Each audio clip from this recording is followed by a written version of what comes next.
The city was buzzing with its usual afternoon rhythm, cars honking, street vendors calling out, and people moving hurriedly from one place to another. Among the crowd walked Mr. Harrison, a man whose name carried weight in business circles and whose fortune made headlines. But in that moment, he wasn't thinking about business. He had just stepped out of a long meeting, wanting a simple stroll before heading back to his car. He enjoyed those rare minutes of peace, where no board members surrounded him, no ringing phones demanded his attention, and no deals pressed on his mind. As he walked past the police station, something unusual caught his eye. A crowd had gathered, their voices rising with curiosity. Reporters were already holding cameras, neighbors whispered to each other, and strangers stopped to stare. It was not the kind of sight Mr. Harrison usually paid attention to, but something in the air pulled him closer. The tension, the whispers, the flashes of light, it all suggested something serious had happened. Then, in the middle of that noisy scene, he froze. His steps stopped as though his legs no longer obeyed him. His eyes widened, and his breath grew heavy. There, between two police officers, was his daughter Emily, her hands bound in silver handcuffs. For a second, Mr. Harrison thought his mind was playing tricks. How could this be possible? Emily, his daughter, his pride, the girl he raised with care and dreams, being led away like a criminal? He stood in silence, his heart racing. The crowd, noticing his presence, gasped even louder. People whispered in disbelief. "Isn't that the millionaire, Mr. Harrison?" one person muttered. "And that's his daughter in handcuffs," another added. The rumors grew quickly, spreading like fire. Some assumed Emily had been involved in theft. Others guessed it was reckless driving. A few shook their heads, disappointed, already making judgments without knowing the truth. Mr. Harrison, however, didn't react the way many expected. He did not shout at the officers. He did not storm toward them demanding an explanation. He did not wave his influence like a weapon. Instead, he stood very still, his face unreadable. His silence created even more curiosity among the onlookers. The people expected a man of his power to explode with anger, to call lawyers immediately, or even to threaten the police for daring to touch his family. Yet here he was, simply watching, trying to process the scene in front of him. Emily, with her head bowed low, avoided his gaze. She looked smaller than ever, the confident young woman suddenly appearing fragile and broken. Shame was written all over her body language. She seemed afraid to look at her father, knowing the disappointment she imagined in his eyes would be far heavier than the metal cuffs around her wrists. For a brief moment, memories flashed in Mr. Harrison's mind: Emily as a little girl running toward him with her drawings, Emily graduating with honors, Emily laughing at the dinner table. He remembered how much he always told her that integrity mattered more than wealth, that character was what defined a person, not the size of their bank account. And now, standing there in front of a crowd, he wondered what mistake had brought her to this point. The people around whispered louder. "He must be humiliated," someone said. "What will he do now?" another asked. Reporters were already preparing their headlines, cameras flashing relentlessly to capture every expression on his face. For them, this was a story of scandal, a rich man's daughter caught by the law. But for Mr. Harrison, it was something far more personal. It was his child, the little girl he had carried on his shoulders, now in chains. Slowly, he began to walk toward her. Each step was measured, deliberate. The crowd parted as though the air itself made way for him. The policemen grew tense, unsure what to expect from a man whose influence could shake entire institutions. Emily, still looking down, didn't notice him until he stood right in front of her. The silence in that moment was powerful. The crowd held its breath. Everyone leaned in, eager to hear what would happen. Would he scold her? Would he order her release with one phone call? Would he turn his back on her out of shame? Instead, Mr. Harrison did something no one saw coming. He gently placed his hand on her shoulder. His voice was calm, soft, yet strong enough for the crowd to hear, "Lift your head, Emily. Mistakes do not define you." The world seemed to pause. The murmurs stopped. Even the officers looked at each other in surprise. Emily slowly raised her head, tears glistening in her eyes. She dared to meet her father's gaze, expecting anger, but finding something entirely different. There was no rage, no rejection, only a quiet strength, a father's love that refused to break even in the face of shame. That simple act of compassion shocked everyone present. The crowd, who had expected drama, gossip, or arrogance, now stood stunned by his humility. Mr. Harrison's reaction wasn't one of power or pride, it was one of humanity. And though he still didn't know the full story behind his daughter's arrest, he chose in that moment not to see her as a scandal, but as his child who needed him. In that crowded street, under the flashing lights of cameras and the heavy gaze of strangers, Mr. Harrison made a choice that would be remembered for a long time. He chose patience over anger, love over judgment, and dignity over display. The story was just beginning, but his reaction had already changed the ending in ways no one yet understood. The whispers in the crowd began to grow louder after Mr. Harrison placed his hand gently on his daughter's shoulder. People had expected a scene filled with shouting, anger, or even an immediate demand for her release. Instead, they saw patience, calmness, and a father's love shining in a moment of shame. But as the minutes passed, curiosity in the crowd deepened. Everyone wanted to know, what had she done? Why was the daughter of one of the wealthiest men in the city in handcuffs? A woman near the front shook her head and whispered, "It must be theft. Maybe she took something from a store." Another man chimed in, "No, it has to be reckless driving. These rich kids think they own the road." Others quickly added their own theories, some saying it was fraud, others claiming it was drugs. None of them had any proof, but the crowd loved stories, and gossip moved faster than the truth ever could. Within minutes, the simple image of Emily in cuffs had turned into countless different tales of scandal. Emily stood quietly, her head still heavy with shame. Though her father had shown her kindness, she couldn't ignore the noise surrounding them. Every whisper felt like a knife. Every camera flash felt like a judgment written across her life. She wanted to explain herself, but she knew the middle of a noisy street was not the place. She wanted her father to understand that things were not what they seemed, but fear held her back. The police officers holding her arms looked uncomfortable. They had not expected this kind of attention. For them, it had been a routine arrest, following orders without thinking about who the young woman was. Now, standing in front of a powerful man and dozens of curious strangers, they shifted nervously. One officer cleared his throat and said politely, "Sir, we need to take her inside for processing." His voice was calm, but even he seemed unsure of how Mr. Harrison might respond. And yet, Mr. Harrison simply nodded. "Do your duty," he said, his tone even, respectful. That sentence shocked the crowd more than anything else so far. Most men in his position would have thrown their influence around, demanding that the police step aside. But here he was, respecting the law as though he were no different from the people standing around. The crowd murmured again. Some were impressed, others confused. "Why isn't he stopping this?" a young man asked. "He could buy this whole police station if he wanted." But Mr. Harrison stood tall, his expression thoughtful, not proud, not panicked. His silence, his patience, it made people wonder. Inside her heart, Emily felt tears rising. She had prepared herself for anger, for her father turning away in disappointment. But this reaction, his calmness, made her emotions even stronger. She whispered, barely audible, "I didn't mean to bring shame, Father."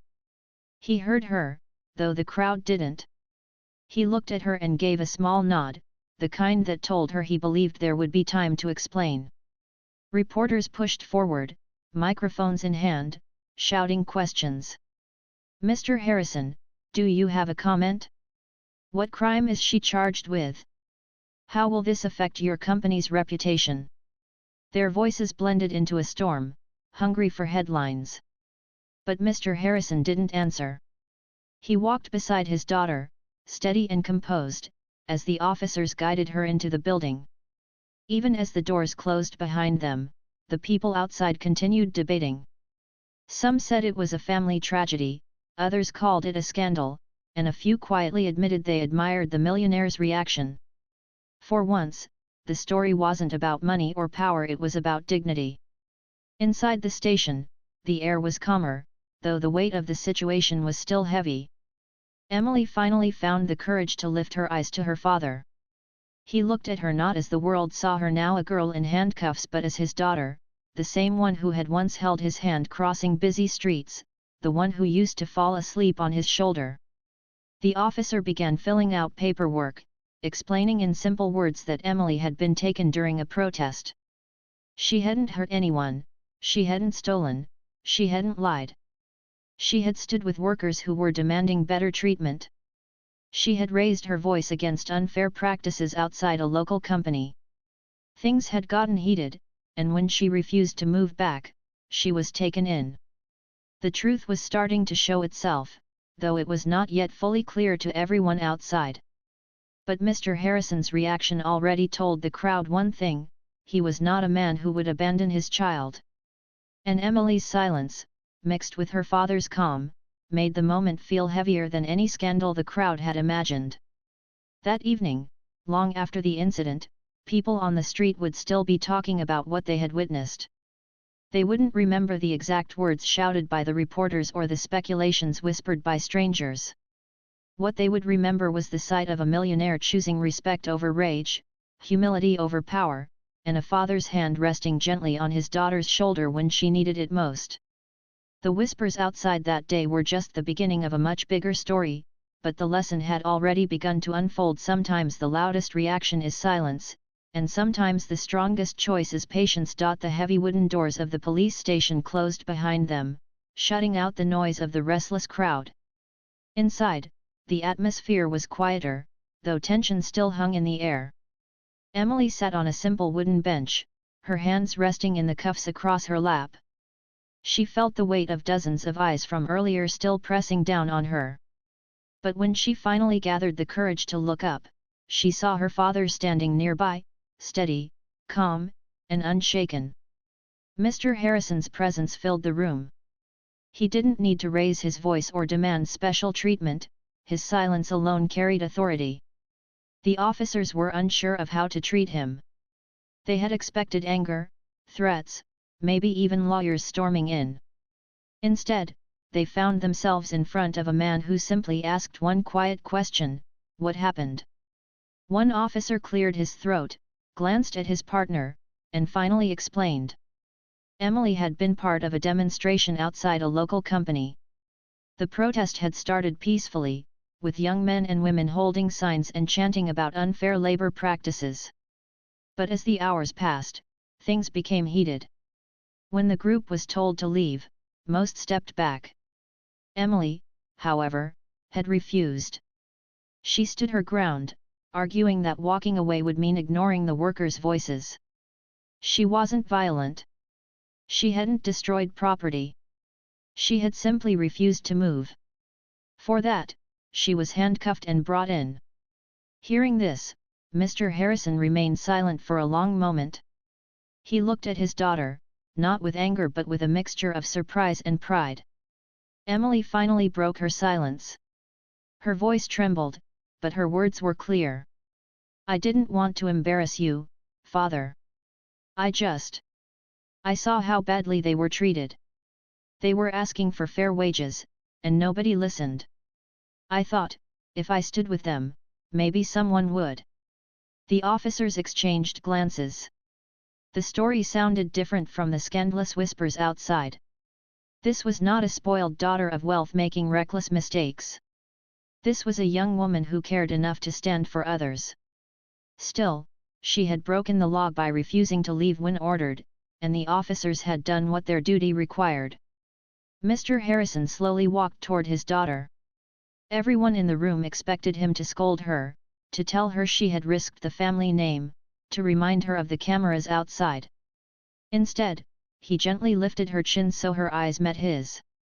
"Emily," he said softly, "you carry my name not when you stay silent, but when you choose to act with courage. Do not hide your face." Tears welled in Emily's eyes. She had feared rejection, but instead, she found acceptance. For the first time since her arrest, she allowed herself to breathe deeply. The officers, who had braced for anger, found themselves quietly moved. It was rare to see a man of such wealth speak with humility, treating his daughter not as a problem to be solved but as a person to be understood. Outside, the crowd had grown even larger. Reporters pressed against the steps of the building, ready for headlines that would travel far. "Millionaire's daughter arrested," they would write. But inside, a different story was unfolding. A father and daughter were finding their bond tested and strengthened in front of strangers. After a short while, the officers completed their paperwork. One of them respectfully asked Mr. Harrison if he wished to call for bail immediately. His reply, once again, was unexpected. "No special treatment," he said firmly. "My daughter will go through the same process as anyone else. That is how she and the world will know that wealth does not place us above the law." Those words carried weight. Emily felt both humbled and proud. The officers nodded slowly, almost relieved to hear such fairness. Even they could see that this was not a story of privilege, but of principle. As evening light filtered through the station windows, Emily leaned closer to her father. Her voice was low, but full of emotion. "I only wanted to fight for something right. I didn't think about what it would look like." He placed his hand over hers, cuffed though they were, and whispered, "Fighting for others is never wrong. But remember how you fight matters too." That moment sealed itself in both their hearts. For the people outside, it was a scandal.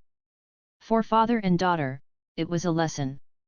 By the time they stepped out of the police station together, the crowd gasped once again. Reporters shoved microphones forward, expecting anger or excuses.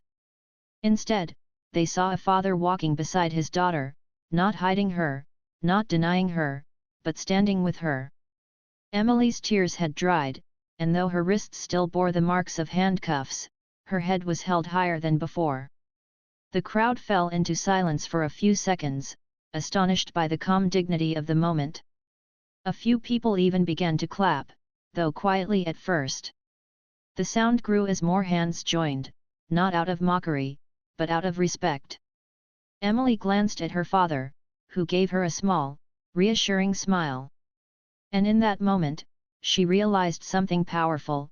Her father's reaction was not just saving her from shame, it was teaching her, and everyone watching, that dignity, humility, and love are stronger than any rumor or judgment. The story was far from over, but its direction had already shifted. What had started as a scene of humiliation was slowly turning into one of inspiration. The moment Emily and her father stepped out of the police station together, silence fell over the restless crowd. The flashing lights from the cameras slowed, and even the reporters, hungry for sensational headlines, hesitated for a second. They had expected drama, an angry father using wealth to demand his daughter's freedom, or a millionaire shouting at officers for daring to touch his family. But what they saw instead was something no one had predicted: a man of immense influence walking beside his daughter with dignity, calmness, and compassion. Emily's eyes were still red from tears, her wrists still bore faint marks from the handcuffs, but her posture had changed. She walked straighter now, her head lifted just a little higher than before. It wasn't because the situation had grown easier, but because her father's reaction had given her strength. She no longer felt alone in the storm of whispers and flashing cameras. The murmurs in the crowd quickly turned into louder conversations. "Did you see that?" one man said. "He's not angry, he's standing by her." Another woman shook her head in disbelief. "I thought he would disown her right here. Instead, he looks proud." The reporters, regaining their focus, quickly tried to shape the story. Microphones stretched out, questions fired from every direction. "Mr. Harrison, do you have a statement?" Will you use your influence to clear her record? Is this the end of your company's reputation? The words came fast, sharp, and insistent. But Mr. Harrison, steady as ever, raised one hand not aggressively, but firmly enough to silence the noise. His voice carried clearly, calm yet powerful, the law is for all. Wealth does not place us above it. My daughter will answer for her actions as any citizen must. But let us not confuse courage with crime. She stood for what she believed was right. The crowd gasped. Some clapped immediately, others murmured, unsure of how to process what they had heard. Many had been ready to mock him for shame, but now they found themselves moved by his humility. He had chosen not to protect his pride but to protect fairness. Emily, standing beside him, whispered softly, "Father, I'm sorry. I never wanted to bring you into this." He turned to her, his expression gentle. "You've brought me no shame, Emily. You've reminded me of something I sometimes forget in business, that the loudest voices often belong to those with the least power. You gave them your voice." Those nearby could not hear her words, but they could see the affection in the way he spoke. And that image alone was enough to soften many hearts in the crowd. The officers, who had been waiting nervously, felt relief. They knew that this moment could have escalated into conflict. Instead, it had turned into something far more meaningful. Even they stood a little taller, knowing they had done their duty without bias and had witnessed a lesson bigger than the arrest itself. As the evening light turned golden, the scene became less about scandal and more about humanity. People began to talk less about a millionaire's daughter in handcuffs and more about a father who stood by his child with dignity. The reporters, realizing the angle had changed, now aimed their lenses at Mr. Harrison's calm face, at Emily's braver stance, and at the clapping that slowly spread through the crowd.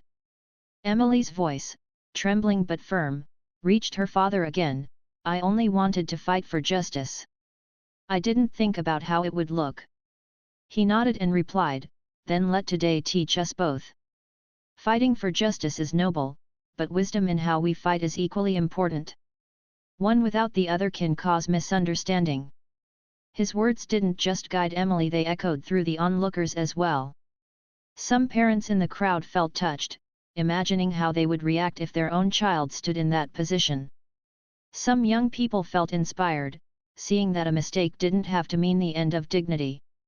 The manager of the company that had been protested against, who had slipped into the crowd quietly, turned pale upon hearing Mr. Harrison's words. He realized that the story was no longer about reckless youth but about unfair practices, and that the spotlight might soon shift toward his company. By the time father and daughter stepped into their car, escorted respectfully by the officers, the air outside had changed. What had begun as whispers of scandal had transformed into discussions of courage, fairness, and dignity. And the one thing everyone agreed on was this: Mr. Harrison's reaction had shocked them all, not with anger, but with grace. For Emily, the lesson of that day would stay with her forever. She had feared being rejected, but instead, her father had turned her act of protest into a moment of growth. And for Mr. Harrison, it was a reminder that his wealth and success meant little compared to the strength of values he passed on to his child. That evening, as the headlines spread, the world didn't see a scandal, they saw a story of a father's love, of humility, and of a young woman learning that mistakes can also carry meaning. The next morning, the city woke up to headlines that carried more heart than scandal. Newspapers, television channels, and online blogs had all been ready to shame Emily with stories of the millionaire's daughter in handcuffs. But what captured everyone's attention instead was the way her father reacted. Photos of Mr. Harrison placing a steady hand on his daughter's shoulder and walking beside her were everywhere. One newspaper headline read, "Millionaire's reaction leaves the crowd speechless." People who didn't even know the family were moved by the story. Many commented online that wealth often makes people arrogant, but Mr. Harrison had shown humility, love, and fairness when it mattered most. Parents admired how he didn't scold his daughter publicly but guided her with kindness. Young people admired Emily's courage to stand for something, even though it had landed her in handcuffs. At home, the atmosphere was much quieter. Emily sat at the dining table, still feeling the weight of everything that had happened. She had worried all night that her actions would damage her father's reputation, but instead, she now saw a strange sense of calm around him. He sipped his morning tea like it was any ordinary day. Finally, she broke the silence. "Father, do you really forgive me for yesterday?" she asked, her voice soft and unsure. Mr. Harrison put his cup down and looked at her with gentle eyes. "Emily, you do not need my forgiveness for standing up for what is right. You do, however, need wisdom to know the right way to stand. Courage is a gift, but without thought, it can turn against you." Those words settled deep into Emily's heart. She realized that her father was not asking her to stop caring about justice, but to think carefully about her choices and the way she fought for others. It was not a lesson of shame, it was a lesson of balance. That week, something surprising happened. The very workers Emily had stood beside came to the Harrison home. They brought flowers, thank you notes, and words of gratitude. "Your daughter gave us a voice when no one listened," one worker said. Emily, overwhelmed, felt tears in her eyes. She had thought of herself as a burden, but now she realized her actions had inspired hope. Mr. Harrison welcomed the workers warmly, listening to their struggles. He promised them that their concerns would not go unheard again. Using his influence not to protect his pride but to support fairness, he arranged a meeting between the workers and the company management. His presence ensured that the workers were treated respectfully. The story spread further, no longer about a handcuffed girl, but about how a powerful man used his status to lift others instead of himself. People began to call it a lesson in leadership and love. Emily, meanwhile, found herself changed. She no longer felt embarrassed about what had happened. Instead, she felt stronger, wiser, and more determined to stand for what mattered, but with thought and care. She knew she had her father's support, but she also carried his advice in her heart: courage and wisdom must walk together. In time, the event that had once seemed like the end of her dignity became the beginning of her purpose. Emily started volunteering for community projects, working with fairness groups, and speaking at events. People listened to her not because she was a millionaire's daughter, but because she had lived through a moment where her values were tested. And through it all, Mr. Harrison remained her steady guide. One evening, as they sat together on the balcony, he said, "Money can build walls, but character breaks chains. Remember this always, Emily. That is the real inheritance I leave for you." She smiled, her heart full. She realized that her father's reaction that day had not just saved her from shame, it had given her a direction for her life. The world moved on with new headlines, but the memory of that scene outside the police station never faded. People still remembered the father who chose compassion over anger, and the daughter who learned that mistakes can turn into lessons. For Emily and her father, it became a family story told again and again, not with pain but with pride. And for everyone who witnessed it, the day served as a reminder: true wealth is not measured in money, but in love, dignity, and the strength to do what is right when the world is watching.